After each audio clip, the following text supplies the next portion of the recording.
మోంతా తుఫాను కారణంగా నష్టపోయిన ప్రతి రైతును రాష్ట్ర ప్రభుత్వం ఆదుకుంటుందని వ్యవసాయ శాఖ మంత్రి కింజరపు అచ్చెన్నాయుడు అన్నారు. శ్రీకాకుళం జిల్లా కోటబొమ్మాళి మండలం కిష్ణుపురం గ్రామంలో జాతీయ ఉపాధి హామీ పథకం నిధులు 40 లక్షల రూపాయలతో నిర్మించిన గ్రామ సచివాలయం నూతన భవనాన్ని 28 లక్షల రూపాయలతో వ్యయంతో నిర్మించిన అంతర్గత రహదారులను మంత్రి ప్రారంభించారు. ఈ సందర్భంగా మాట్లాడుతూ పంట నష్టపోయిన ప్రతి రైతు వివరాలను ప్రభుత్వం సేకరించి వారిని ఆదుకునే ప్రయత్నం చేస్తుంటే కొంతమంది అసత్య ప్రచారాలు చేస్తున్నారన్నారు. 16 మాసాల్లో 1000 కోట్లు పెట్టి రైతు కాదుకున్న ప్రభుత్వం కోకో ధర తగ్గితే 15 కోట్లు ఇచ్చి కోకో కొన్నాను. రైతు కాదుకున్నటువంటి ప్రభుత్వం మాది.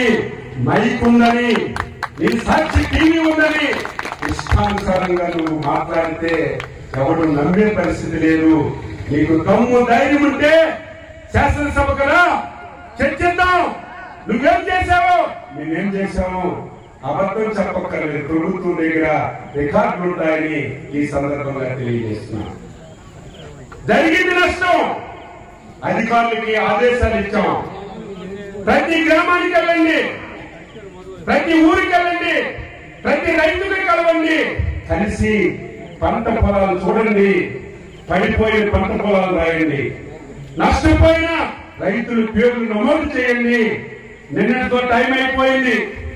చాలా మంది నాకు అడిగారు, ఇంకా సర్వే అవుతుంది, కొంత సమయం ఇవ్వండి అంటే ఇంకా 4 రోజులు సమయం ఇచ్చాం. 2014లో రాష్ట్రం విడిపోయింది. రాష్ట్రానికి రాజధాని లేదు. 16,000 కోట్ల అప్పు సమర్థవంతమైన చంద్రబాబు నాయుడికి ముఖ్యమంత్రిగా చేసుకున్నాం.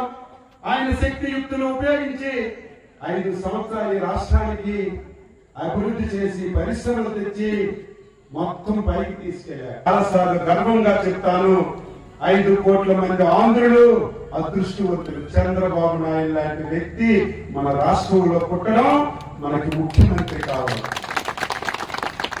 16 సంవత్సరాల నుంచి ఒక కృషి వలె తపస్సు చేసి మళ్ళీ ఈ రాష్ట్రం మీద నమ్మకాన్ని కలిగించారు. మళ్ళీ రాష్ట్రానికి రండి, పెట్టుబడులు పెట్టండి.